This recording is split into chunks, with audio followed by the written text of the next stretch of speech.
अस्सलाम वालेकुम। आज मंगल है, अक्टूबर की 17 तारीख। पाकिस्तान में इस शाम के 7, भारत में 7:30 और यहाँ हमारे स्टूडियोज की घड़ियों में सुबह के 10 बज रहे हैं। वॉइस ऑफ अमेरिका वॉशिंगटन की उर्दू सर्विस से मैं हूँ खालिद हमीद, खबरों के एक बुलेटिन के साथ। अमेरिका के सदर जो बाइडन ऐसे वक्त में इसराइल का दौरा कर रहे हैं जब इसराइल और हमास के दरमियान लड़ाई को 10 रोज हो गए हैं और इसराइली अफवाज की जानिब से किसी भी वक्त गजा में जमीनी कार्रवाई हो सकती है। कौमी सलामती कौंसिल के तर्जमान जॉन कर्बी ने सहाफियों को बताया कि सदर जो बाइडन बुध को इसराइल के शहर तल अबीब जाएंगे, जहां वो इसराइली वजीर आजम बेंयामिन नेतन्याहू से मुलाकात करेंगे। उसी रोज वो उर्दून के दारुल हुकूमत अम्मान में शाह अब्दुल्ला, मिस्र के सदर अब्दुल फताह अस्सीसी और फलस्तीनी अथॉरिटी के सदर महमूद अब्बास से मुलाकात करेंगे। इन मुलाकातों के हवाले से व्हाइट हाउस ने बताया है कि सदर बाइडन एक बार फिर अपना ये मौक़िफ़ दोहराएंगे कि हमास के इक़दामात फलस्तीनी अवाम के वक़ार और हक़ खुद इरादियत के लिए नहीं है।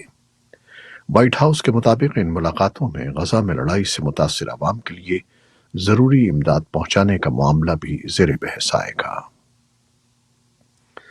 अमरीकी वज़ीर ख़ारजा एंटनी ब्लिंकन ने इसराइली वज़ीर आज़म बेंयामिन नेतन्याहू के साथ तवील मुज़ाकरात के बाद गजा के मुतासरा शहरियों के लिए जरूरी इमदाद की फराहमी के मंसूबे के मुआहिदे का ऐलान किया। ब्लिंकन ने कहा है कि अमरीका और इसराइल ने एक ऐसा मंसूबा तैयार करने पर इत्तेफाक किया है जो अतिया देने वाले ममालिक और कसीरुल जहती तंजीमों की तरफ से हंगामी तौर पर जरूरी इमदाद को गजा के शहरियों तक पहुंचने के काबिल बनाएगा। उन्होंने कहा कि यह बहुत जरूरी है कि गजा में जल्द से जल्द इमदाद का बहाव शुरू हो। ताहम उन्होंने खदशा जाहिर किया कि हमास के अस्करियत पसंद सप्लाई पर कब्जा करने या उसकी तकसीम को रोकने की कोशिश कर सकते हैं। अक़वाम मुत्तहिदा की सलामती कौंसिल ने फ़लस्तीन और इसराइल के दरमियान तनाज़ात और उसके नतीजे में पैदा होने वाले इंसानी बहरान के बारे में रूस की तरफ से पेश की गई करारदाद के मुसवदे को मुस्तरद कर दिया है। करारदाद का मुसवदा 15 रुकनी कौंसिल में कम अज कम 9 वोट हासिल करने में नाकाम रहा। करारदाद के मुसवदे में फौरी, पायदार और इंसानी हमदर्दी के तहत जंगबंदी का मुतालबा किया गया था।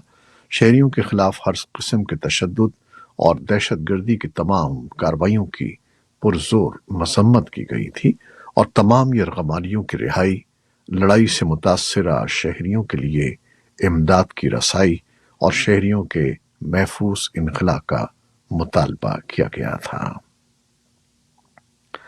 ईरान के सुप्रीम लीडर आयतुल्ला अली खामनाई ने कहा है कि गजा के साथ तनाज़ा जारी रहने की सूरत में मुज़ाहिमती क़ुव्वतों का सब्र जवाब दे जाएगा और फिर उन्हें कोई रोक नहीं पाएगा। उन्होंने कहा कि मगरिबी ममालिक ये न कहें कि उन्हें रोकें, इस वक्त उन्हें रोकना किसी की भी बस में नहीं होगा। खामनाई ने मजीद कहा कि गजा में फ़लस्तीनियों के जराइम की वजह से इसराइली हुक्काम को मुकदमे का सामना करना चाहिए। उर्दून के शाह अब्दुल्ला दोम ने बर्लिन में जर्मन चांसलर ओलफ शुल्स के साथ एक मुश्तरका न्यूज़ कॉन्फ्रेंस से खिताब करते हुए कहा कि न उर्दून और न ही मिस्र किसी भी फ़लस्तीनी पनाहगज़ीन को लेने के लिए तैयार हैं और न ही इस वक्त उर्दून और मिस्र में कोई फ़लस्तीनी पनाहगज़ीन मौजूद है। ओलफ शुल्स ने गजा के शहरियों के लिए हंगामी इमदाद की फराहमी का मुतालबा किया और कहा कि फ़लस्तीनी हमास नहीं है और हमास को उनके लिए बोलने का कोई हक नहीं है। हालिया जंग दोनों फरीकों के लिए गजा की 5 जंगों में सबसे मोहलिक बन चुकी है, जिसमें गजा की वजारत सेहत के मुताबिक अब तक 2778 फ़लस्तीनी हलाक और 11,000 जख्मी हुए हैं। इसराइल के मुताबिक 1400 से ज्यादा इसराइली मारे जा चुके हैं और 3,968 जख्मी اور कम से कम 199 यरगमाल बना लिए गए हैं। तुर्की के एक आला सिफारतकार ने मंगल को कहा कि उनका मुल्क मुतादिद हुकूमतों की दरखास्तों के बाद गजा में 200 से जायद इसराइली और गैर मुल्की यरगमालियों की रिहाई के लिए हमास के साथ राब्ते में है। तुर्क वजीर खारजा हाकान फिदान ने बैरूत में अपने लबनानी हम मनसब अब्दुल्ला अबू हबीब के साथ एक न्यूज़ कॉन्फ्रेंस से खिताब करते हुए कहा कि अब तक हमें मुख्तलिफ ममालिक से अपने शहरियों की रिहाई की दरखास्तें मौसूल हुई हैं, जिसके नतीजे में हमने उन मसाइल पर बातचीत शुरू कर दी है, खास तौर पर हमास की सियासी शाख के साथ।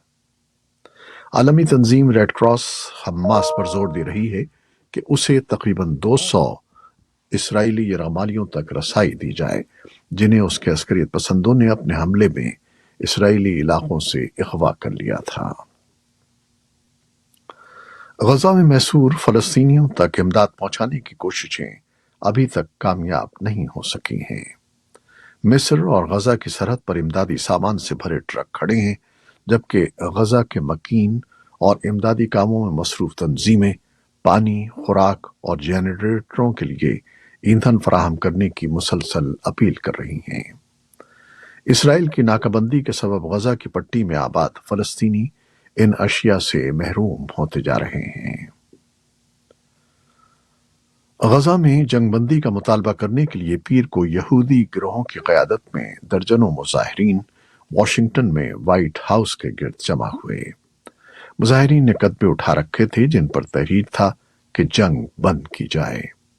इस मुजाहरे के दौरान पुलिस ने व्हाइट हाउस के दाखिली रास्ते रोकने वाले मुतादिद अफराद को हिरासत में ले लिया। रूस के सदर व्लादिमीर पुतिन चीन के सदर शी जिनपिंग से मुलाकात के लिए मंगल को बीजिंग पहुंचे। दौरे का मकसद यूक्रेन की जारी जंग में बीजिंग और मॉस्को के दरमियान करीबी ताल्लुकात को जाहिर करना है। बीजिंग में ये 2 रोजा सरबराही इजलास मंगल को शुरू हुआ, जो बेल्ट एंड रोड इनिशिएटिव पर मरकूज है। पाकिस्तान के निगरां वजीर आजम अनवारुल हक काकड़ भी इस फोरम में शिरकत के लिए बीजिंग में हैं। वजीर आजम ने बीजिंग में बेल्ट एंड रोड प्लेटफॉर्म के मौके पर चीन पाकिस्तान इक्तिसादी राहदारी से मुतालिक होने वाली एक कॉन्फ्रेंस में चीनी सरमायाकार कंपनियों को पाकिस्तान में सोलर पार्क्स में सरमायाकारी करने की दावत दी है, ताकि मुल्क में दोबारा काबिल इस्तेमाल तवानाई की पैदावार को बढ़ाया जा सके। वजीर आजम काकड़ एक ऐसे वक्त में belt and road initiative conference में शिरकत कर रहे हैं जब पाकिस्तान और चीन ने सीपैक मंसूबे के 10 साल मुकम्मल होने पर इस अहम राहदारी के दूसरे मरहले में तेजी लाने पर इत्तेफाक किया है। वजीर आजम चीन के सदर शी जिनपिंग से 2 तरफा मुलाकात करेंगे। तवक्को की जा रही है कि वो रूसी सदर व्लादिमीर पुतिन से भी मुलाकात करेंगे। बीजिंग में वन बेल्ट वन रोड की तीसरी कॉन्फ्रेंस में शिरकत के लिए तालिबान का एक वक्त भी चीन रवाना हो गया है। वजारत के तर्जुमान अखुंदजादा अब्दुलसलाम जव्वाद ने कहा है कि चीन पाकिस्तान चीन इक्तिसादी राहदारी सीपैक को अफगानिस्तान तक तौसी देने में दिलचस्पी रखता है। यूक्रेन के दारुल हुकूमत कीव की शहरी इंतजामिया के सरबराह विताली बाराबाश के मुताबिक यूक्रेनी फोर्सेस ने गुज़श्ता 24 घंटों के दौरान स्ट्रेटेजिक लिहाज से अहम शहर आदेविका पर 4 अतराफ से किए जाने वाले 15 रूसी हमलों को पसपा कर दिया, जबकि गुज़श्ता हफ्ते के वस्त में एक दिन में 60 हमले हुए।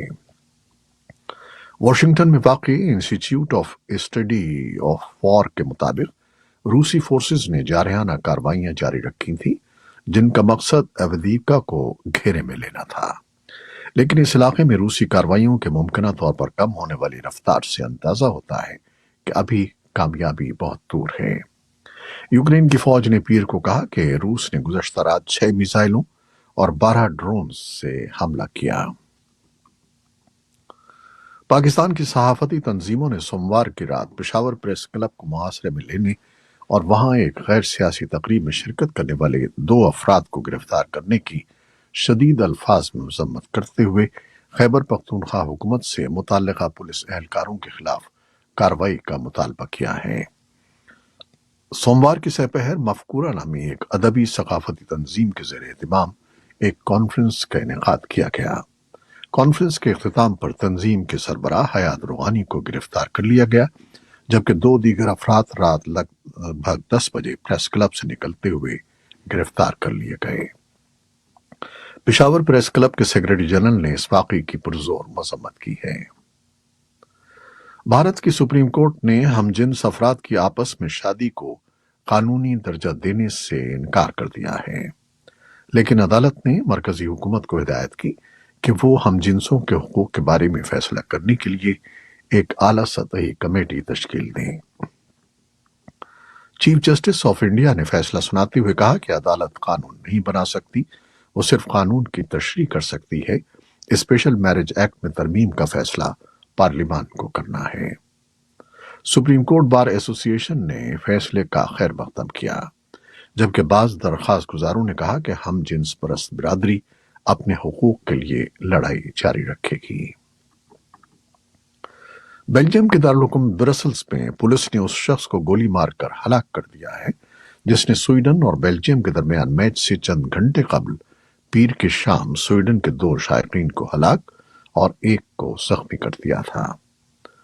45 سالہ عبدالسلام السعید کے بارے میں خیال ہے کہ اس کا تعلق تیونس سے ہے، جو پناہ کی درخواست مسترد ہونے کے بعد غیر قانونی طور پر بیلجیم میں مقیم تھا۔ یہ تھی وہ خبریں جو فیس بک لائیو پر ہم نے آپ کے لیے پیش کی۔ ہماری ویب سائٹ، یوٹیوب اور پوڈ کاسٹ پر یہ بلیٹن آپ کے لیے پوسٹ کر دیا جاتا ہے۔